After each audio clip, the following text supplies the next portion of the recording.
ঈমান, সবর ও বিশ্বাস, ধৈর্য এবং ন্যায় বিচার। এটি একটি পুরনো সময়ের গল্প, যেখানে মাটির সোঁদা গন্ধ গ্রামের গলিগুলোতে ছড়িয়ে থাকত। অতীতের কথা, যখন গ্রামের পথঘাট মাটির স্নিগ্ধ গন্ধে ভরা থাকত, আর সন্ধ্যায় লোকেরা মাটির চত্বরে বসে শীতল বাতাসে গল্প করত। সেই সময়ই ছিল একটি ছোট গ্রাম, দরিদ্র হলেও নিষ্পাপ হৃদয়ের মানুষে ভরা। সেই গ্রামের এক কোণে ঘাস এবং মাটি দিয়ে তৈরি একটি কুঁড়ে ঘর ছিল। এটিই ছিল সলিম কাঠুরের আস্তানা। সলিমের মুখ ছিল রোদে পোড়া, শরীর ছিল পরিশ্রমের ক্লান্তিতে ভারাক্রান্ত, কিন্তু মন ছিল স্বচ্ছ, আর মুখে সর্বদা থাকত আলহামদুলিল্লাহ, অর্থাৎ সমস্ত প্রশংসা আল্লাহর। সে প্রতিদিন জঙ্গল থেকে কাঠ কেটে আনত এবং বাজারে বিক্রি করে তার জীবিকা নির্বাহ করত। তার প্রথম স্ত্রী জরিনা গ্রামে খুব শ্রদ্ধেয় মহিলা ছিলেন। সুন্দরী না হলেও তিনি ছিলেন অত্যন্ত ধৈর্যশীল। কিন্তু ভাগ্যের গতিপথ অদ্ভুত। তিনি বেশিদিন বাঁচলেন না, আল্লাহর কাছে প্রিয় হয়ে গেলেন। জরিনার চলে যাওয়ার পর সলিম একা হয়ে পড়ল, ঘর শূন্য হয়ে গেল। গ্রামের কিছু মহিলা তাকে পরামর্শ দিলেন যে সলিম, জীবনের পথ একা পাড়ি দেওয়া যায় না, কোনো নেককার মহিলাকে বিয়ে করে নাও, যাতে ঘরের উনুন জ্বলতে থাকে। অনেক চিন্তাভাবনার পর সলিম দ্বিতীয় বিয়ে করল। এবার তার স্ত্রী হলেন রুকিয়া। রুকিয়া ছিল যুবতী, নাজুক স্বভাবের, এবং কিছুটা হিংসা ও ঈর্ষা ছিল তার মধ্যে। প্রথম দিকে সে ঘর সামলালো, কিন্তু মনে সবসময় একটি কাঁটা বিঁধে থাকত যে সে প্রথম স্ত্রী নয়। কিন্তু আল্লাহ যখন তাকে মারিয়াম নামে এক কন্যা সন্তান দান করলেন, তখন পরিস্থিতি পাল্টালো। মারিয়াম জন্ম থেকেই সকলের মন জয় করে নেওয়া শিশু ছিল। গায়ের রং ছিল ফর্সা, চোখ ছিল ঝলমলে, কপালে ছিল নিষ্পাপতার দ্যুতি। তার কান্নাও লোকেদের কাছে মিষ্টি ফিসফিসানির মতো লাগত। গ্রামের মহিলারা বলতো, সুবহানাল্লাহ, কি নিষ্পাপ মেয়ে, মনে হয় এই ঘরে বরকত ওর জন্যই বেড়ে উঠবে। কিন্তু রুকিয়ার মন এই শিশুটির প্রতিও ঠান্ডা হলো না। মা হওয়া সত্ত্বেও তার মনে তিক্ততা ভরতে লাগল। সে প্রায়ই বলতো, সলিম, তুমি তো দিনরাত জঙ্গলেই থাকো, তুমি কি জানো এই শিশুকে মানুষ করা কতটা কঠিন? আমি এই বোঝার হাত থেকে মুক্তি চাই। বেচারা সলিম ধৈর্য ধরত। সে জানত যে নারীর মন যেমন নরম হয়, তেমনি আবার সংকীর্ণও হয়। তবে তার আশা ছিল যে সময়ের সাথে সাথে মারিয়ামের জন্য রুকিয়ার মন গলে যাবে। কিন্তু ঘটল এর উল্টো। সময় যত পেরোতে লাগল, মারিয়াম বড় হতে লাগল। তার নিষ্পাপ চোখে চাঁদের আলো ঝিলমিল করত। গ্রামের লোকেরা বলতো, সলিমের মেয়ে মারিয়াম তো সত্যিই পরীর মতো। এই কথাগুলোই রুকিয়ার মনে আগুনের মতো জ্বলতে লাগল। রাতে প্রায়ই রুকিয়া চুপচাপ বিছানায় শুয়ে ভাবত, এই মারিয়াম বড় হয়ে আমার নাম মুছে দেবে। লোকে তো ওকে প্রয়োজনের চেয়েও বেশি ভালোবাসতে শুরু করেছে। কেন না ওকে রাস্তা থেকে সরিয়ে দিই, যাতে আমার নিজের মেয়ে আমার নামকে এগিয়ে নিয়ে যায়। ধীরে ধীরে এই হিংসা ষড়যন্ত্রের রূপ নিল। একদিন সলিম জঙ্গলে চলে গেল, আর রুকিয়া ঠিক করে নিল যে এবার মারিয়ামকে চিরতরে বাড়ি থেকে, এসো মারিয়াম, চলো জঙ্গলে, আমি তোমাকে কিছু নতুন ফুল দেখাবো, সেখানে খুব সুন্দর ফলও আছে, তুমি খেলে তোমার মন খুশি হয়ে যাবে। মারিয়াম ছিল নিষ্পাপ, মায়ের কথায় সঙ্গে সঙ্গে চলতে শুরু করল। তার ছোট্ট হাত ছিল রুকিয়ার আঙুলে, চোখে ছিল বিস্ময় আর মনে ছিল আনন্দ। সে বুঝতেই পারল না যে তার সৎমা তাকে কোথায় নিয়ে যাচ্ছে। জঙ্গলের দিকে যেতে যেতে রুকিয়ার মুখে ঘৃণার ছাপ স্পষ্ট দেখা যাচ্ছিল। যত তারা গভীরে পৌঁছতে লাগল, গাছের ডালপালা আর পাখির ডাক এক অদ্ভুত নীরব দৃশ্য তৈরি করছিল। মারিয়াম একটু ভয় অনুভব করল, কিন্তু সে মায়ের দিকে তাকিয়ে ধৈর্য ধরল। যখন তারা জঙ্গলের মাঝখানে পৌঁছল, রুকিয়া হঠাৎ থেমে গেল। সে মারিয়ামের হাত ছাড়িয়ে ঠান্ডা গলায় বলল, এখানেই থাকো, এখন তোমার না আমার সাথে কোনো সম্পর্ক, না এই ঘরের সাথে। তোমার ভাগ্যে যা লেখা আছে তাই হবে। মারিয়ামের চোখ জলে ভরে উঠল। সে মায়ের পা ধরতে চাইল। আম্মি, আমাকে একা ছেড়ে যেও না। কিন্তু রুকিয়া তার পা ঝাঁকিয়ে দ্রুত গ্রামের দিকে ফিরে গেল। ছোট্ট মারিয়াম সেখানেই দাঁড়িয়ে রইল, একা, নিষ্পাপ এবং অসহায়। চারপাশে ঘন জঙ্গল, পাখির ডাক, পাতার খসখস শব্দ আর মনে ভয়ের ছায়া। অশ্রুতে তার মুখ ভিজে গেল। কাঁপতে থাকা ঠোঁটে সে শুধু এটুকুই বলতে পারছিল, হে আল্লাহ, আমি কার ভরসায় থাকব? জঙ্গলের ঠান্ডা বাতাস, উঁচু উঁচু গাছের ডালপালা আর দূর দূরান্ত পর্যন্ত ছেয়ে থাকা নীরবতা। নিষ্পাপ মারিয়াম সেখানেই একটি পাথরের ওপর বসে কাঁদছিল। তার ছোট্ট হাতগুলো কাঁপছিল, মুখ ছিল অশ্রুতে ভেজা, আর মনে কেবল একটিই প্রশ্ন ঘুরছিল, মা আমাকে কেন ছেড়ে গেল? আমি তো কোনো পাপ করিনি। দিন ঢলতে লাগল, সূর্য প্রায় ডুবে গেছে, জঙ্গলের ছায়া আরও গভীর হল। মারিয়ামের চোখ ভীত, এদিক ওদিক ঘুরছিল। হঠাৎ ঝোপের মধ্যে খসখস শব্দ হলো। মারিয়ামের বুক ধড়াস ধড়াস করতে লাগল। সে ভাবল হয়তো কোনো বুনো জন্তু। সে ভয়ে চিৎকার করতে যাচ্ছিল, এমন সময় সামনে থেকে একটি বানরী বেরিয়ে এলো। সে কোনো সাধারণ বানরী ছিল না, চোখে অদ্ভুত মাতৃত্ব আর মুখে আপনত্বের ছাপ। সে মারিয়ামের দিকে তাকালো, যেন বলছিল, ভয় পেও না, আমি তোমার রক্ষক। মারিয়াম কাঁপতে কাঁপতে বলল, তুমি কি আমাকে খেতে আসোনি? বানরী কাছে এসে তার চোখের জল মুছতে লাগলো, যেমন এক মা তার সন্তানকে চুপ করায়। কিছুক্ষণ পর বানরী গাছে চড়ে গেল এবং তাজা ফল নিয়ে এলো। সে মারিয়ামের সামনে রেখে দিল। মারিয়াম ক্ষুধায় কাতর ছিল, ধীরে ধীরে ফল খেতে লাগলো। বানরী তার পাশে বসে গেল, হাত বুলিয়ে দিতে লাগলো। সেই মুহূর্তে ভয়ঙ্কর আওয়াজ উঠছিল, কিন্তু বানরী মারিয়ামকে নিজের সাথে জড়িয়ে ধরল এবং গাছের ঝুলন্ত ডালে তাকে ঘুম পাড়িয়ে দিল। সকাল হলো, সূর্যের আলো জঙ্গলে ছড়িয়ে পড়ল। মারিয়ামের চোখ খুলল তো সে দেখল বানরী এখনও পাশে বসে আছে, কিন্তু এখন সে একা ছিল না। দূর থেকে একজন বৃদ্ধা ধীরে ধীরে লাঠি হাতে হেঁটে আসছেন। সাদা চুল, বলিরেখায় ভরা মুখ, কিন্তু চোখে এক দিব্যজ্যোতি। এই বৃদ্ধার নাম ছিল ফাতেমা। গ্রামের লোকেরা তাকে উম্মা ফাতেমা বলতো। তিনি একাকী জঙ্গলের ধারে থাকতেন। তার জীবন কুরআনের তিলাওয়াত এবং গরিবদের সাহায্যে কাটছিল। যখনই তিনি মারিয়ামকে দেখলেন, তার চোখে জল এসে গেল। তিনি মারিয়ামের মাথায় হাত রাখলেন এবং বললেন, মা, তুমি এই জঙ্গলে কি করে এলে? মারিয়াম নিষ্পাপভাবে কাঁদতে কাঁদতে সব ঘটনা খুলে বলল, তার মায়ের নিষ্ঠুরতা, একাকিত্ব এবং গত রাতের কাহিনী। ফাতেমা একটি গভীর নিঃশ্বাস নিলেন, আকাশের দিকে তাকালেন এবং বললেন, হে আল্লাহ, তোমার ক্ষমতা কতই না অদ্ভুত। যেখানে মা প্রতারণা করল, সেখানেই তুমি এই নিষ্পাপের জন্য বানরীর মতো রহমত পাঠালে। সত্যি, তোমার রহমতের কোনো সীমা নেই। তিনি মারিয়ামের হাত ধরলেন এবং নিজের কুঁড়ে ঘরে নিয়ে গেলেন। কুঁড়ে ঘরটি ছোট ছিল, কিন্তু ভেতরটা ছিল পরিচ্ছন্ন। এক কোণে মাদুর, অন্য কোণে মাটির চুলা। ফাতেমা মারিয়ামকে গরম দুধ পান করালেন, তারপর বললেন, বেটি, এখন থেকে তুমি আমার মেয়ে। আমি তোমার লালন পালন করব, তোমাকে কুরআন শেখাবো, সভ্যতা শেখাবো, আর এই বানরীও তোমার সাথী থাকবে। মারিয়াম বৃত্তার পা ধরে কাঁদতে কাঁদতে বলল, আম্মা, এখন আপনি আমাকে কখনো ছেড়ে যাবেন না। ফাতেমার চোখ ছলছল করে উঠল। তিনি বললেন, না বেটি, যতদিন আমার নিঃশ্বাস আছে তুমি আমার চোখের মণি হয়ে থাকবে। সেই দিন থেকে মারিয়ামের নতুন জীবন শুরু হলো। এখন সে না একা ছিল, না অসহায়। তার কাছে ছিল ফাতেমা আম্মার মতো পথপ্রদর্শক এবং বানরীর মতো বিশ্বস্ত সাথী। দুজনে মিলে মারিয়ামকে মানুষ করত, একজন মানবিক মমতা দিয়ে, অন্যজন পশুর ভালোবাসা দিয়ে। ফাতেমা প্রায়ই মারিয়ামকে বলতেন, বেটি, দুনিয়ার সবচেয়ে বড় ভরসা শুধু আল্লাহ। যদি তুমি সত্য আর ঈমানের উপর অবিচল থাকো, তবে জীবনের প্রতিটি অন্ধকার রাত আলোয় বদলে যাবে। মারিয়াম এই কথাগুলো হৃদয়ে গেঁথে নিত। তার ঠোঁট থেকে নিষ্পাপ দোয়া বেরোত, হে আল্লাহ, তুমিই আমার রক্ষক। নিষ্পাপতা থেকে যৌবনে। সময়ের চাকা সবসময় এগিয়ে চলে, কারো জন্য থেমে থাকে না। গতকাল যে ছোট্ট মারিয়াম বানরীর কোলে ফল খেত, আজ সে ধীরে ধীরে যৌবনের দোরগোড়ায় পা রাখছে। আম্মা ফাতেমার কুঁড়ে ঘরের সকালগুলো সবসময় কুরআনের তিলাওয়াত দিয়ে শুরু হতো। বৃদ্ধার কণ্ঠে এক অদ্ভুত প্রশান্তি ছিল, যেন প্রতিটি শব্দ মারিয়ামের হৃদয়ে। মারিয়াম নিয়মিত তার পাশে বসত, প্রতিটি আয়াত শুনত এবং পুনরাবৃত্তি করত। যখন আম্মা বলতেন, বেটি, মানুষের সবচেয়ে বড় গহনা সোনাও নয়, রূপাও নয়, আসল গহনা হলো সত্যতা এবং সদ্ভাব। যাকে আল্লাহ তাআলা পছন্দ করেন, সারা দুনিয়া তাকে সম্মান করে। তখন তার নিষ্পাপ চোখ ঝলমল করে উঠত। মারিয়াম এই কথাগুলো গভীর মন দিয়ে বুঝত। তার অভ্যাস, তার আচার ব্যবহার, সব কিছুই সভ্যতা এবং ঈমানে ভরে উঠতে লাগল। গ্রামের লোকেরা যখনই ফাতেমা আম্মার কুঁড়ে ঘরের পাশ দিয়ে যেত, মারিয়ামের সরলতা আর বিনয় দেখে দোয়া করত। দিনের সাথে সাথে তার সৌন্দর্য আরও বিকশিত হতে লাগল। মুখে হালকা ধুতি, চোখে লজ্জা, আর মুখে সবসময় কোমলতা। কিন্তু এই নিষ্পাপতার আড়ালে লুকিয়েছিল জঙ্গলের রাতের বেদনা, মায়ের ছেড়ে যাওয়ার ক্ষত। সেই ব্যথা পুরোপুরি কখনোই মেটেনি, কিন্তু ফাতেমা আম্মার ভালোবাসা তাতে প্রলেপ দিয়েছিল। বানরীও সবসময় তার সাথী থাকত, কখনো ফল এনে দিত, কখনো বাচ্চাদের মতো দুষ্টুমি করত, আর কখনো মারিয়ামের কোলে মাথা রেখে ঘুমিয়ে পড়ত।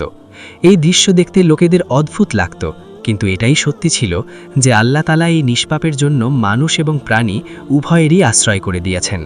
একদিন ফাতেমা আম্মা মারিয়ামকে বললেন, বেটি, তুমি এখন বড় হয়ে গেছো, জীবনের পথে তোমাকে একা অনেক পরীক্ষা দিতে হবে। তুমি সবসময় মনে রাখবে যে ঈমানের চেয়ে বড় কোনো সাথী নেই, আর ধৈর্যের চেয়ে বড় কোনো অস্ত্র নেই। মারিয়াম মাথা নিচু করে বলল, আম্মা, আপনার দোয়ার ছায়ায় থাকলে সব বিপদই সহজ হয়ে যাবে। যৌবনের এই বয়সে মারিয়াম এখন ঘরের কাজে সাহায্য করতে লাগলো।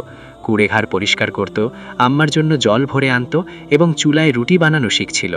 বাননীও পাশে বসে থাকত, যেন তার সাহায্যকারী। কিন্তু জীবন সবসময় একরকম থাকে না, সময় এক নতুন মোড় নিল।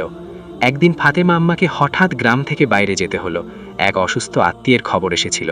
তিনি মারিয়ামের হাত ধরলেন এবং বললেন, বেটি, আমি কয়েকদিনের জন্য যাচ্ছি, তুমি বানরীর সাথে বাড়িতে থেকো, ভয় পেও না, আল্লাহ তাআলা সব জায়গায় তোমার সাথে আছেন। মারিয়মের চোখ জলে ভরে এলো। সে আম্মার চাদর ধরে বলল, আম্মা, আপনি তাড়াতাড়ি ফিরবেন, আপনাকে ছাড়া এই কুঁড়েঘর শূন্য লাগবে। ফাতেমা তার ককালে চুম্বন করলেন এবং রওনা হয়ে গেলেন। এখন কুঁড়েঘরে মারিয়ম এবং বানরী একা রইল। দিনে দুজনে কোনো মতে সময় কাটিয়ে দিত, কিন্তু রাতে নীরবতা মারিয়মের মনে ভয় ধরাত। সে কোরআন তেলাওয়াত করত, দোয়া পড়ত এবং ঘুমানোর চেষ্টা করত। বানরীও তার পাশে ঘেঁষে বসে থাকত, যেন বলছিল, ভয় পেও না, আমি তোমার সাথে আছি। জঙ্গলের ধারে অবস্থিত ফাতেমা আম্মার কুঁড়েঘর সেই সময় ছিল দারিদ্র্যের ছোট কিন্তু শান্তির আশ্রয়। কিন্তু এখন আম্মা বাইরে যাওয়ায় কুঁড়েঘরের নীরবতা মারিয়মের কাছে খুব ভারী লাগছিল। দিনের শুরুটা সবসময় বানরী এবং তার বাচ্চাদের কিচিরমিচির আর দুষ্টুমি দিয়ে হতো। বানরীর ছোট ছোট বাচ্চারা গাছ থেকে লাফাতো, কখনো কুঁড়েঘরের ছাদে চড়ে যেত, কিন্তু কখনো কখনো তাদের দুষ্টুমি তার জন্য মুসিবত হয়ে উঠত। একদিনের ঘটনা বড় গুরুত্বপূর্ণ প্রমাণিত হলো। মারিয়ম চুলায় অনেক কষ্ট করে রান্না করেছিল, ডাল, রুটি আর সামান্য খিচুড়ি। যেই সে নামাজ পড়ার জন্য উঠল, বানরীর বাচ্চারা লাফিয়ে পাত্রগুলোর মধ্যে ঢুকে গেল। চুলায় থাকা সমস্ত খিচুড়ি ছড়িয়ে পড়ল, ডালও মাটিতে পড়ে গেল। মারিয়ম যখন ফিরে এসে এই দৃশ্য দেখল, তার হুঁশ উড়ে গেল। ক্ষুধায় পেট চোখ। বানরী কাছে এলো এবং তার নিষ্পাপ চোখ দিয়ে যেন ক্ষমা চাইতে লাগল। মারিয়ম চোখের জল মুছে বানরীকে বুকে জড়িয়ে বলল, তুমি ইচ্ছে করে করনি, আমি জানি, কিন্তু এখন খাবার কোথা থেকে আনব? কিছুক্ষণ ভাবার পর মারিয়ম ঠিক করল যে পাশের গ্রামে গিয়ে মানুষের কাছে সাহায্য চাইবে। সে আগে কখনো গ্রামে যায়নি, কিন্তু ক্ষুধা আর নিরুপায়তা মানুষকে যে কোনো সীমা পর্যন্ত নিয়ে যায়। মারিয়ম কুঁড়েঘরের দরজা বন্ধ করল এবং বানরীকে বলল, আমি তাড়াতাড়ি ফিরব, নিজের খেয়াল রেখো। সে খালি পায়ে মাটির রাস্তায় চলতে লাগল। জঙ্গল থেকে বেরিয়ে এসেই গ্রামের বস্তি নজরে এলো। ছোট ছোট মাটির ঘর, কাঁচা গলি আর ফসলের সবুজে ভরা ক্ষেত। লোকেরা নিজেদের কাজে ব্যস্ত ছিল। মারিয়ম সাহস করে একটি দরজায় কড়া নাড়ল।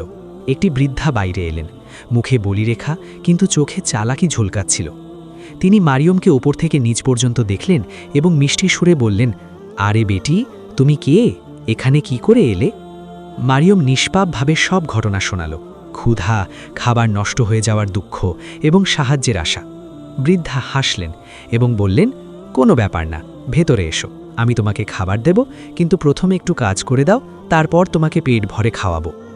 মারিয়ম কি জানত যে এই মিষ্টি সুরের পিছনে একটি বিপজ্জনক উদ্দেশ্য লুকিয়ে আছে?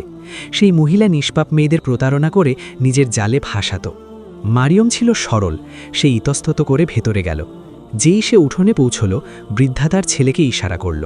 সেই ছেলেটি ছিল এক পশুর স্বভাবের মানুষ, কালো মুখ, চোখে লালসার চমক। সে ধীরে ধীরে মারিয়মের দিকে এগোতে লাগল। মারিয়মের বুক ধরাস ধরাস করতে লাগল। সে অনুভব করল যে কিছু ভুল হতে চলেছে। সে তাড়াতাড়ি বলল, আম্মা, আমাকে যেতে দাও, আমি কাজ পরে করে নেব, প্রথমে বানরী আমার জন্য অপেক্ষা করছে। কিন্তু বৃদ্ধা দরজা বন্ধ করে দিল। তার চোখ থেকে মুখোশ সরে গিয়েছিল। সে ঠান্ডা গলায় বলল, এখন তোমাকে এখানেই থাকতে হবে, তোমার মতো সুন্দরী মেয়ে আমাদের খুব কাজে আসবে। মারিয়ম ভয়ে কাঁপতে লাগল, চোখ থেকে জল ঝরতে লাগল। সে বারবার ইয়া আল্লাহ বলে ডাকতে লাগল। ঠিক সেই মুহূর্তে গোলমাল শুনে আশেপাশের লোকেরা ছুটে এলো। গ্রামের মহিলারা ও পুরুষরা উঠোনে ঢুকে পড়ল। তারা দেখল যে বৃদ্ধার তার ছেলে একটি নিষ্পাপ মেয়েকে ফাঁসানোর চেষ্টা করছে। লোকেরা ছেলেটিকে ধরে ফেলল এবং তাকে বেদম মার দিল। বৃদ্ধাও উন্মোচিত হল। সকলের জানা হয়ে গেল যে এই মহিলা আর তার ছেলে দীর্ঘদিন ধরে গরিব আর নিষ্পাপ মেয়েদের সাথে প্রতারণা করে আসছে। গ্রামবাসীরা মারিয়মকে বাঁচালো। একজন বৃদ্ধ মহিলা তার চোখের জল মুছে বললেন, বিটি, আল্লাহ তোমার হেফাজতকারী, কারো ভয় নেই তোমার। মারিয়ম কাঁপতে কাঁপতে বলল, ফাতেমা সত্যি বলেছিলেন, আল্লাহই সবচেয়ে বড় ভরসা। যদি লোকেরা সময় মতো না আসতো তাহলে আমার কি হতো? জঙ্গলের ধারে এই ছোট গ্রামে সেদিন চাঞ্চল্য ছিল। লোকেরা নিজেদের মধ্যে কথা বলছিল, আজ বড় বিপদ কেটে গেল। যদি সময় মতো আমরা না পৌঁছতাম তাহলে এই নিষ্পাপ মেয়েটির ইজ্জত মাটিতে মিশে যেত। মারিয়ম তখনও কাঁপছিল, কিন্তু তার মুখে অদ্ভুত নিষ্পাপতা আর ধৈর্যের ঝলক ছিল। অশ্রুতে ভেজা মুখটিও এমন লাগছিল যেন চাঁদনিতে কোনো মুক্তা জ্বলছে। ঠিক সেই সময় গ্রামের কাঁচা গলি দিয়ে একটি জমকালো সাবারি প্রবেশ করল। উট আর ঘোড়া, সেবকদের ভিড়, আর মাঝখানে একটি সুন্দর পালকি। এটি অন্য কারো নয়, বরং জমিদার সৈয়দ আরশাদ আলীর সাবারি ছিল। আরশাদ আলী এই অঞ্চলের বড়। লম্বা, মুখে প্রভাব আর চোখে অভিজ্ঞতার গভীরতা, কিন্তু মন ছিল পরিষ্কার এবং ন্যায় তার নেশা। তিনি তার কাফেলার সাথে জঙ্গল পার হচ্ছিলেন।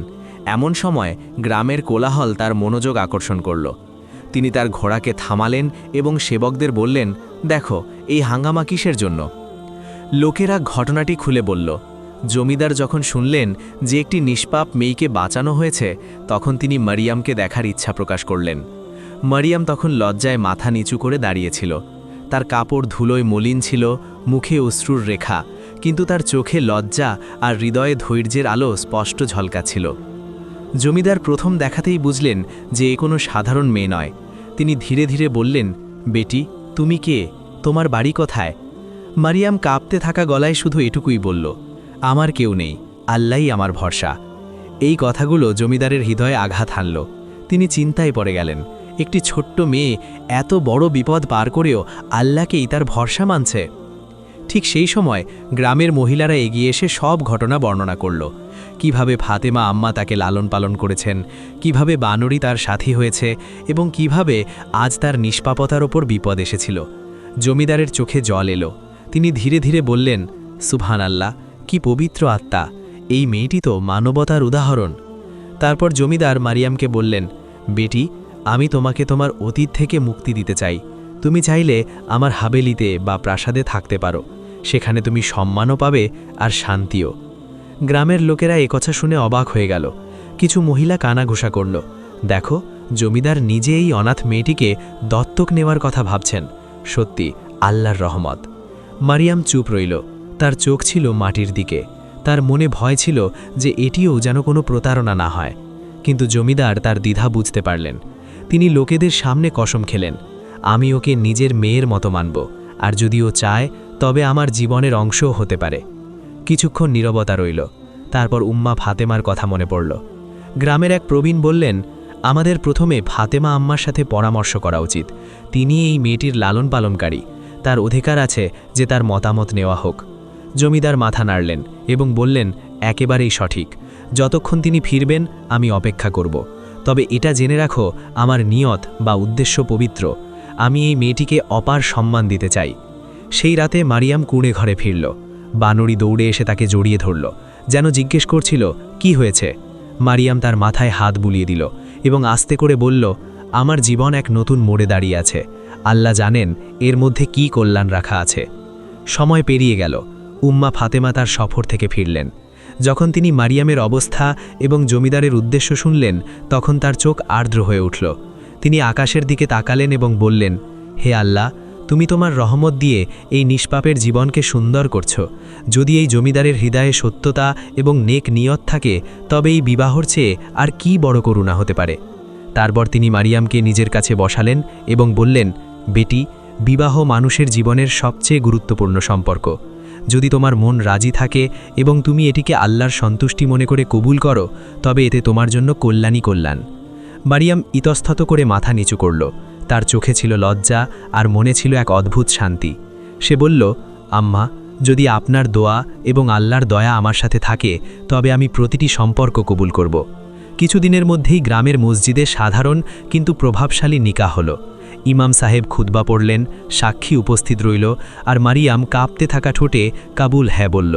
সেই সময় তার মুখ কোনো চাঁদনি রাতের মতো ঝলমল করছিল।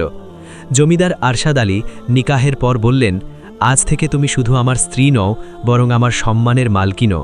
আমার হাবেলি তোমার পদক্ষেপে আলোকিত হবে। গ্রামের লোকেরা এই দৃশ্য দেখে দোয়া দিতে লাগল। বৃদ্ধ মহিলারা বলছিল, সুবহানাল্লাহ, দেখো, যে মেয়েকে মা জঙ্গলে ছেড়ে গিয়েছিল সেই আজ সম্মান আর আলোর উদাহরণ হচ্ছে। মারিয়াম জমিদারের হাবেলিতে পা রাখল। বড় বড় দেওয়াল, মার্বেলের মেঝে আর রেশমি পর্দা, সব কিছুই নতুন, অপরিচিত এবং ভারী ভারী, কিন্তু তার হৃদয়ে এক অদ্ভুত দায়িত্ববোধের অনুভূতিও ছিল। তার সাথে তার পুরনো সাথীও এসেছিল, বানরী। হাবেলির লোকেরা প্রথমে অবাক হলো যে একজন বেগম তার সাথে বানরী কেন এনেছে, কিন্তু জমিদার হেসে বললেন, এটি ওর অতীত, ওর বিশ্বস্ত সাথী। যেখানে আমার মারিয়াম যাবে, ও তার সাথে থাকবে। বানরী এখন হাবেলির চৌখাটে দৌড়ে বেড়াত, আর মারিয়াম সবসময় তার কাছ থেকে শান্তি পেত। কিন্তু হাবেলিতে সবাই এই নতুন সম্পর্কে খুশি ছিল না। হিনা, জমিদারের প্রথম স্ত্রী, যার চোখে এখন ঈর্ষার আগুন জ্বলছিল, সে ভাবল, আমি এত বছর এই ঘর সামলালাম, অথচ আজ জঙ্গল থেকে আসা একটি মেয়ে এসে আমার থেকে বেগমের মর্যাদা ছিনিয়ে নিল। হিনার মুখ বাইরে থেকে হাসলেও ভেতর থেকে বিষ উগড়াত। সে মারিয়ামের সাথে মিষ্টি মিষ্টি কথা বলতো, কিন্তু হৃদয়ে ছুরি লুকিয়ে রাখত। ধীরে ধীরে তার ঈর্ষা ষড়যন্ত্রের রূপ নিতে লাগল। কখনো সে হাবেলির মহিলাদের বলতো, দেখবে এই মারিয়াম বেশি দিনেই হাবেলিতে টিকতে পারবে না। আবার কখনো একা বসে ভাবত, এই নিষ্পাপকে এমন আঘাত করব যে ওর নিষ্পাপতাও কাজে আসবে না। মারিয়াম তখনও এ রাজ করতে পারেনি। সে হেনাকে বড় বোন মনে করে শ্রদ্ধা করত, কিন্তু হেনার চোখ সব সময় তাকে মাপত, তার প্রতিটি পদক্ষেপে সন্দেহ করত। বানরীকেও হেনা নিজের চোখের কাঁটা মনে করতে লাগল। সে প্রায়ই বলতো, এ কেমন বেগম যে নিজের সাথে পশু পোষে, এই হাবেলির অপমান করছে। কিন্তু জমিদার স্পষ্ট বলে দিয়েছিলেন, মারিয়ামের যা মন চাইবে সেটাই এই হাবেলির নিয়ম হবে। এই কথাটাই হেনার মনে আরও বিষ ঠেলে দিল। হাবেলির উঁচু উঁচু দেওয়াল, রেশমি পর্দা আর সোনা রূপার বাসন, এসবের মাঝে মারিয়াম তার ঈমান আর সরলতার সাথে জীবন কাটাচ্ছিল। তার মুখে সেই জ্যোতি ছিল যা জঙ্গলের কুড়ে ঘরেও ছিল। বানরী সবসময় তার পাশে থাকত, কখনো তার ওড়না নিয়ে খেলত, কখনো হাবেলির সিঁড়িতে দৌড় লাগাত। জমিদার আরশাদ আলী তাকে দেখে দেখে খুশি হতেন এবং ভাবতেন, সুবহান আল্লাহ, আল্লাহ আমাকে কি নেয়ামত দান করেছেন, আমার জীবন এখন পূর্ণ হল। কিন্তু হেনার চোখে প্রতিদিন হিংসার আগুন আরও জ্বলতে লাগল। সে তার ঘরে গভীর রাত পর্যন্ত বসে ভাবত, এই মহিলাকে এই হাবেলি থেকে সরাতে হবে। যতদিন এ জমিদারের মনে জায়গা করে রাখবে, আমার সম্মান আর কর্তৃত্ব মাটিতে মিশে যাবে। একদিন হেনা মিষ্টি হাসি মুখে এনে মারিয়ামের কাছে এলো। সে বলল, বোন, আজ এসো, হাবেলির 4 দেওয়াল থেকে বাইরে যাই। কাছেই একটি হ্রদ আছে, খুব সুন্দর জায়গা, সেখানকার বাতাস তোমাকে অনেক শান্তি দেবে। মারিয়াম ছিল সরল, সে এটাকে হেনার ভালোবাসা মনে করল এবং রাজি হয়ে গেল। বানরীও তাদের পিছনে পিছনে চলতে লাগল। হ্রদের তীর ছিল খুব সুন্দর, জল আয়নার মতো ঝলমল করছিল। মারিয়াম হেসে বলল, সত্যি আল্লাহর তৈরি এই সৃষ্টি কতই না প্রিয়। হেনা মনে মনে ভাবল, হ্যাঁ, এখন এই জায়গাই হবে তোমার শেষ ঠিকানা। যখন দুজনে তীরে পৌঁছালো, হেনা ধীরে ধীরে এদিক ওদিক তাকালো। সেখানে কেউ ছিল না। সে মারিয়ামকে বলল, বোন, জলের মধ্যে ঝুঁকে দেখো, তোমার মুখটা কত সুন্দর লাগছে। মারিয়াম নিষ্পাপভাবে হ্রদের কিনারায় ঝুঁকে দেখতে লাগল। ঠিক সেই মুহূর্তে হেনা পিছন থেকে জোরে ধাক্কা দিল। মারিয়ামের চিৎকার শোনা গেল, ইয়া আল্লাহ, এবং সে হ্রদের গভীর জলে পড়ে গেল। বানরী এই দৃশ্য দেখে পাগলের মতো চিৎকার করতে লাগল। সে জলে ঝাঁপ দেওয়ার চেষ্টা করতে লাগল, কিন্তু হেনা পাথর তুলে তাড়িয়ে দিল। হাবেলিতে খবর পৌঁছল যে মারিয়াম হ্রদে ডুবে গেছে। লোকেরা ছুটে এলো, কিন্তু জলের নীরবতা সবকিছু গিলে ফেলেছিল। কেউ তার খোঁজ পেল না। জমিদারের মন ভেঙে গেল। তিনি আকাশের দিকে তাকিয়ে বললেন, হে আল্লাহ, তুমি আমার সম্পদ ছিনিয়ে নিলে। এই হাবেলি এখন বিরান। তার চোখের জল থামছিল না। হেনা তার চোখের জলকে মিথ্যা রঙে রাঙাল। সে সবার সামনে কাঁদতে লাগল, কিন্তু ভেতরে ভেতরে আনন্দে নাচছিল। সে ভাবল, এখন আমার রাস্তা পরিষ্কার, কেউ আমাকে আটকানোর নেই। কিন্তু তখনই আরও একটি বিপদ বানরীর ওপর নেমে এলো। হাবেলির মহিলারা এবং চাকররা বলতে শুরু করল, এই বানরী তো অশুভ, এর জন্যেই বেগম মারিয়ামের খারাপ অবস্থা হয়েছে, একে এখান থেকে বের করে দেওয়া উচিত। জমিদারের মন ভাঙা ছিল, তিনি কারো কথা ফেলতে পারলেন না। তিনি ভারী মন নিয়ে আদেশ দিলেন, একে হাবেলি থেকে বাইরে বের করে দাও। বানরী চিৎকার করতে লাগল, হাবেলির চৌকাঠে বসে রইল, কিন্তু তার ফরিয়াদ শোনার মতো কেউ ছিল না। এইভাবে মারিয়ামের জীবন আবার অন্ধকারে ডুবে গেল। হাবেলিতে শোকের ছায়া ছিল, জমিদার ভেঙে পড়েছিলেন, আর বানরী তার সাথী থেকে বিচ্ছিন্ন হয়ে একা হয়ে গেল। কিন্তু আল্লাহর লেখা গল্প তখনও শেষ হয়নি। হ্রদের গভীরতায় শরীর ডুবে যেতে যেতেও মারিয়ামের মুখে শুধু একটিই ডাক ছিল, ইয়া আল্লাহ, তুমি আমার মালিক, তুমি আমার ভরসা। জলের ঢেউ তাকে এদিক ওদিক ছুঁড়ে মারতে লাগল, কিন্তু আল্লাহর রহমত এই নিষ্পাপের জন্য জীবনের পথ খুলে দিল। ঢেউ তাকে হ্রদের সেই অংশের দিকে ঠেলে দিল যেখান থেকে জলের প্রবাহ দ্রুত ছিল। প্রবাহ মারিয়ামকে ভাসাতে ভাসাতে দূর জঙ্গল আর ক্ষেতের পাশ দিয়ে একটি ছোট্ট গ্রামের কিনারায় পৌঁছে দিল। এই গ্রামে একজন কাঠুরে থাকত, সেলিম। হ্যাঁ, সেই সেলিম যে প্রথম স্ত্রীর চলে যাওয়ার পর রুকিয়াকে বিয়ে করেছিল এবং যে ভাগ্যের মার খেয়ে কখনো খুশি থাকতে পারেনি। এখন তার জীবন বদলে গিয়েছিল। সে তার তৃতীয় নেককার স্ত্রী আমিনার সাথে নতুন গ্রামে থাকতে শুরু করেছিল। আমিনা ছিল নেক আর সরল মহিলা, যার মুখে সর্বদা ধৈর্য আর কৃতজ্ঞতা ছিল। সেই দিন সেলিম আর আমিনা ক্ষেতের কিনারায় ছিল। ক্ষেতের আল ধরে সলিম ও আমিনা হেঁটে বেড়াচ্ছিলেন। এমন সময় তারা দেখলেন পাড়ে একটি মেয়ে অজ্ঞান হয়ে পড়ে আছে। কাপড় ভিজে, মুখে মাটি লেগে, শ্বাসপ্রশ্বাস ভাঙা ভাঙা। আমিনা দৌড়ে তার কাছে গেলেন, তার মুখ থেকে চুল সরিয়ে বললেন, ও খোদা, এ কেমন নিষ্পাপ মেয়ে, কে একে এই অবস্থায় ফেলে গেল? সলিম সাথে সাথে তাকে কোলে তুলে নিয়ে নিজের কুঁড়েঘর পর্যন্ত এলেন। আমিনা তাড়াতাড়ি হালকা ওষুধ দিলেন। কিছুক্ষণ পরেই মারিয়ামের চোখ খুলল। সে কাঁপছিল। তার মুখে শুধু এই শব্দগুলো ছিল, আমি কোথায়? আমাকে ছেড়ে যেও না। আমিনা তার হাত ধরে বললেন, বেটি, তুমি আমাদের মেহমান, তোমাকে এখন কেউ ছেড়ে যাবে না। আল্লাহর কসম, এখন তুমি আমাদের মেয়ের মতো। সলিমও বললেন, বেটি, ঘাবড়িও না, তোমার সাথে যা হয়েছে তা সবই তোমার পরীক্ষা ছিল। এখন তুমি আমাদের ছায়ায় আছো। কিছুদিন ধরে মারিয়াম অসুস্থ রইল। আমিনা তার সেবায় লেগে রইলেন, ঠিক যেন আসল মা। যখন সে সুস্থ হয়ে উঠল, তখন ঘরের কাজে হাত লাগাতে শুরু করল। কুঁড়ে ঘর পরিষ্কার করা, জল আনা, চুলায় রুটি তৈরি করা।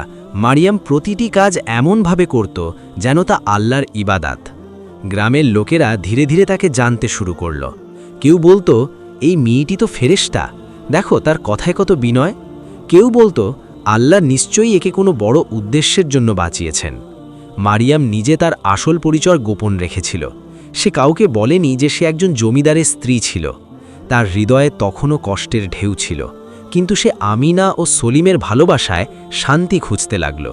ওদিকে হাবেলিতে জমিদারের অবস্থা ছিল খারাপ। মারিয়ামের বিচ্ছেদ তার হৃদয় ভেঙে দিয়েছিল। সে প্রতিদিন হ্রদের তীরে গিয়ে বসত এবং জলের দিকে তাকিয়ে থাকত। মারিয়াম, তুমি কোথায় চলে গেলে? যদি তুমি বেঁচে থাকো, একবার ফিরে এসো। বান্ড্রিকেও হাবেলি থেকে বের করে দেওয়া হয়েছিল, কিন্তু সে হার মানার পাত্রী ছিল না। সে মারিয়ামের খোঁজ শুরু করে দিল। কখনো জঙ্গলে খুঁজত, কখনো গ্রামের গলিতে।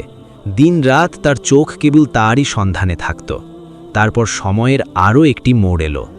উম্মা ফাতিমা তার সফর থেকে ফিরেছিলেন। যখন তিনি শুনলেন যে মারিয়াম ডুবে গেছে, তখন তার বুক কেঁপে উঠল। তিনি কোরআন তুলে কেঁদে বললেন, হে আল্লাহ, তুমি সাক্ষী, আমি জানি তোমার রহমত এত বড় যে তুমি আমার মেয়েকে নষ্ট হতে দেবে না। আমি আমার শেষ নিঃশ্বাস পর্যন্ত ওকে খুঁজে বের করব। ফাতেমা পথে নামলেন এবং বান্ড্রিও তার সঙ্গী হল। দুজনে মিলে মারিয়ামের সন্ধান শুরু করল।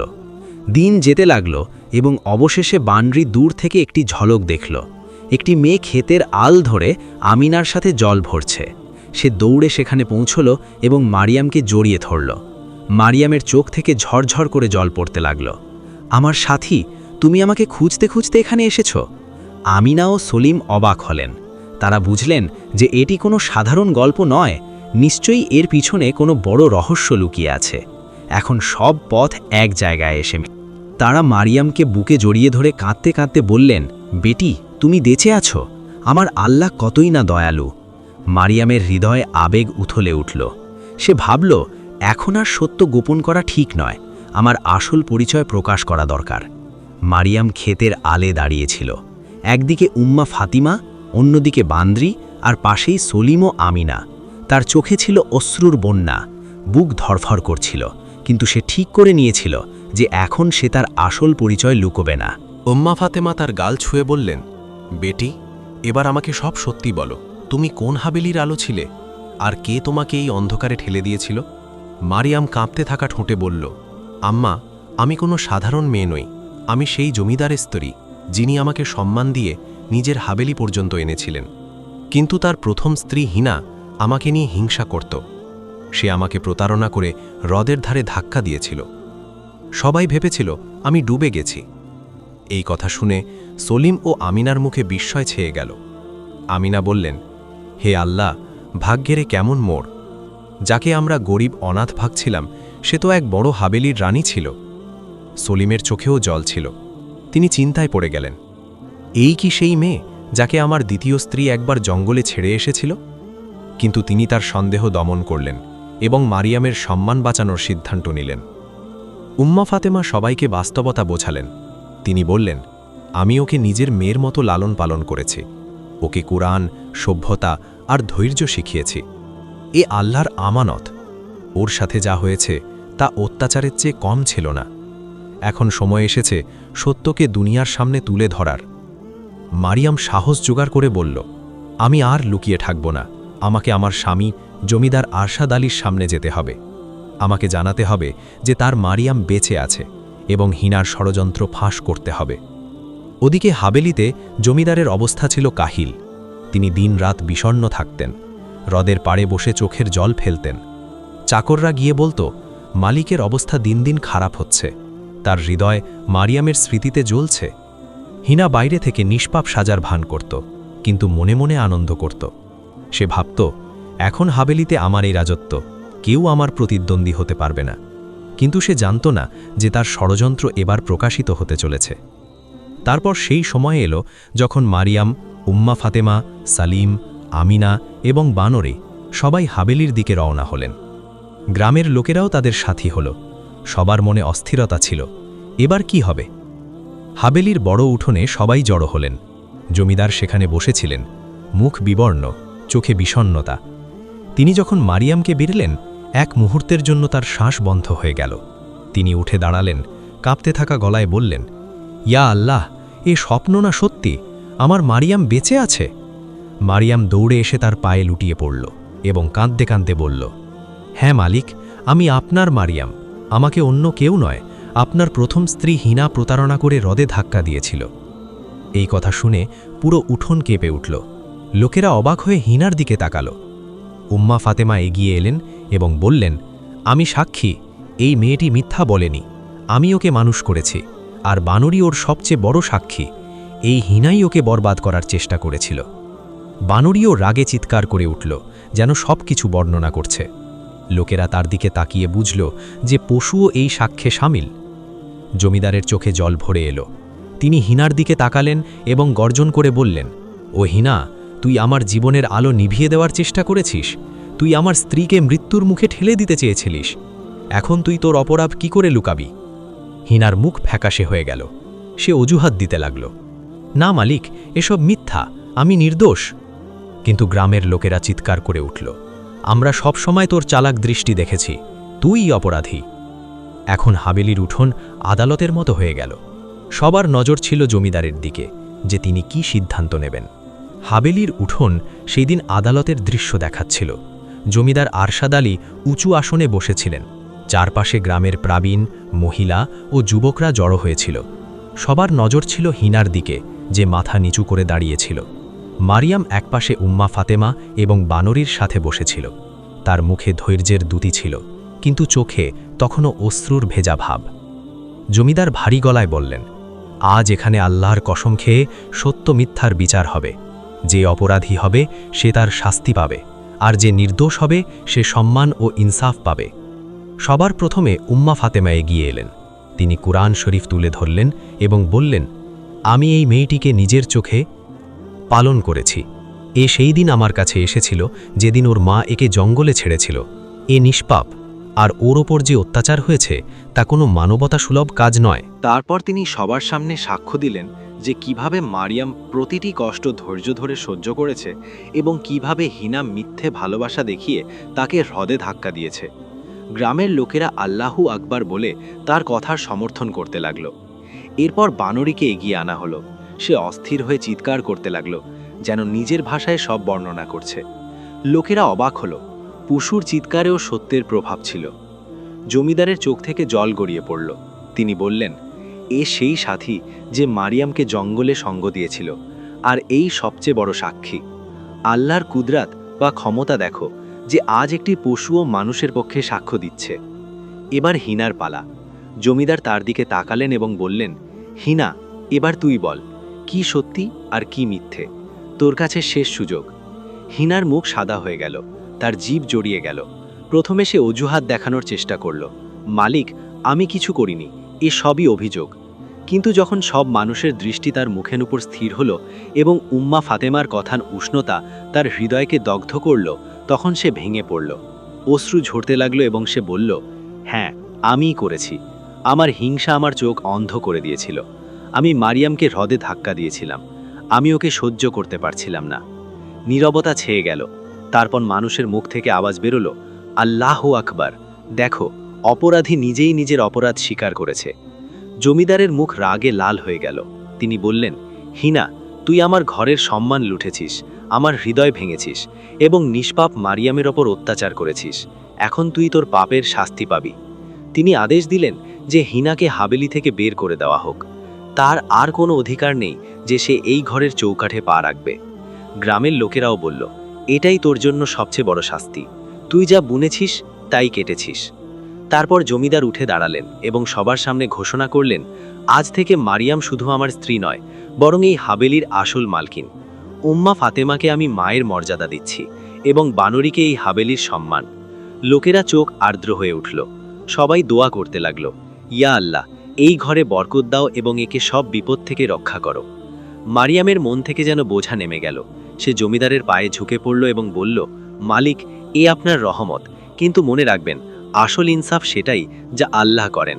আমরা সবাই তার বান্দা। জমিদার তার হাত ধরলেন এবং বললেন, হ্যাঁ মারিয়াম, তুমিই সত্যি। আল্লাহই সবচেয়ে বড় শাসক। সেই দিন হাবেলিতে দুঃখের বদলে শান্তি বিরাজ করল। লোকেরা দেখল যে যখন ন্যায় বিচার করা হয় তখন সত্য সবসময় মাথা উঁচু করে দাঁড়ায় এবং মিথ্যে মাটিতে মিশে যায়। নতুন সকাল, নতুন আলো।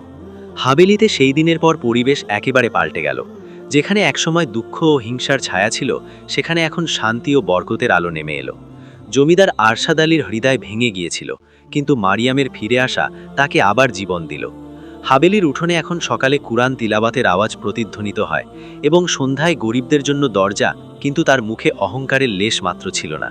সে আগের মতোই সরল, নিষ্পাপ এবং লজ্জায় ভরপুর ছিল। সে চাকরদের বলল, আমার বড় বড় সাজসজ্জার দরকার নেই। হাবেলির আসল সৌন্দর্য তখনই হবে যখন এর মধ্যে ধৈর্য, কৃতজ্ঞতা এবং মানবতা বসবাস করবে। এবং সত্যি এটাই ছিল যে হাবেলির দেওয়ালগুলো এখন তার সরলতায় উজ্জ্বল হচ্ছিল। বানরীও এখন হাবেলির সম্মানিত সঙ্গী। লোকেরা প্রথমে হাসত যে একজন বেগম তার সাথে পশু রেখেছে, কিন্তু যখন জমিদার সবার সামনে বললেন, এ শুধু পশু নয়, এ বিশ্বস্ততার উদাহরণ। যে সময় মানুষ ওকে ছেড়েছিল, এ আমার স্ত্রীকে সঙ্গ দিয়েছিল, তখন সবাই চুপ হয়ে গেল। এখন বানরী হাবেলির উঠোনে স্বাধীনভাবে ঘুরে বেড়াত এবং মারিয়ামের পাশে বসে বাচ্চাদের মতো তার হাত ধরত। কখনো কখনো গ্রামের মহিলারা দেখত তো বলতো, দেখো আল্লাহর রহমত কেমন হয়। মানুষও প্রতারণা করে, কিন্তু তার ক্ষমতা পশুদেরও পথপ্রদর্শক বানিয়ে দেয়। উম্মা ফাতেমাকে জমিদার হাবেলির প্রবীণ মর্যাদা দিলেন। তিনি এখন সবার পথপ্রদর্শক ছিলেন। তার কুড়েঘরের বদলে এখন হাবেলির একটি বড় অংশ তৈরি হলো, যেখানে তিনি বসে কুরআন তিলাওয়াত করতেন এবং মহিলা ও শিশুদের শিক্ষা দিতেন। লোকেরা দূর দূর থেকে আসত, তার কাছ থেকে দোয়া নিত। তিনি প্রায়ই বলতেন, মেয়েরা, মনে রেখো, সোনার উপর গহনায় মরচে পড়ে যায়, কিন্তু সত্যতা আর ঈমান এমন গহনা যা মারিয়াম তার পায়ে বসে সেই সবকই শিখতে রইল যা সে ছোটবেলা থেকে শুনে আসছে। জমিদার এবং মারিয়ামের জীবন এখন সুখে ভরে উঠল। দুজনে একসাথে বসে গরিবদের সাহায্য করতেন, মসজিদের মেরামত করাতেন এবং গ্রামে ন্যায়ের উদাহরণ হয়ে উঠলেন। লোকেরা বলতো, আজ পর্যন্ত আমরা এমন মালিক দেখিনি যিনি তার স্ত্রীর সাথে মিলে গরিবদের এত আশ্রয় দিয়েছেন। মারিয়াম প্রতিবার বলতো, এ আমাদের নয়, আল্লাহর দেওয়া, আমরা তো শুধু আমানতদার। সময় পেরোতে লাগলো। হাবেলির সৌন্দর্য দিন দিন বাড়তে লাগলো, কিন্তু এর মধ্যে অহংকার নয়, বরং ঈমান ও ইনসাফের সুগন্ধ ছিল। হিনার নাম লোকেরা খারাপের উদাহরণ দিয়ে স্মরণ করত, আর মারিয়ামের নাম ধৈর্য ও সত্যের উদাহরণ হয়ে রইল। একদিন হাবেলির উঠোনে সবাই জড়ো হয়েছিল, জমিদার, মারিয়াম, বানরী এবং উম্মা ফাতেমা। মারিয়াম আকাশের দিকে তাকালো এবং বলল, ইয়া আল্লাহ, তুমি আমার প্রতিটি অন্ধকার রাতকে আলোয় বদলে দিয়েছ। তুমি আমাকে দেখিয়ে দিয়েছ যে যে মানুষ তোমার উপর ভরসা করে, কোনো শক্তি তাকে নষ্ট করতে পারে না। উম্মা ফাতেমা তার মাথায় হাত রাখলেন এবং হেসে বললেন, বেটি, এটাই আসল বার্তা, ঈমান, সত্যতা এবং ইনসাফ। যখন এই তিনটে মানুষের কাছে থাকে তখন সে দুনিয়া ও আখেরাতে উভয় ক্ষেত্রেই সফল হয়।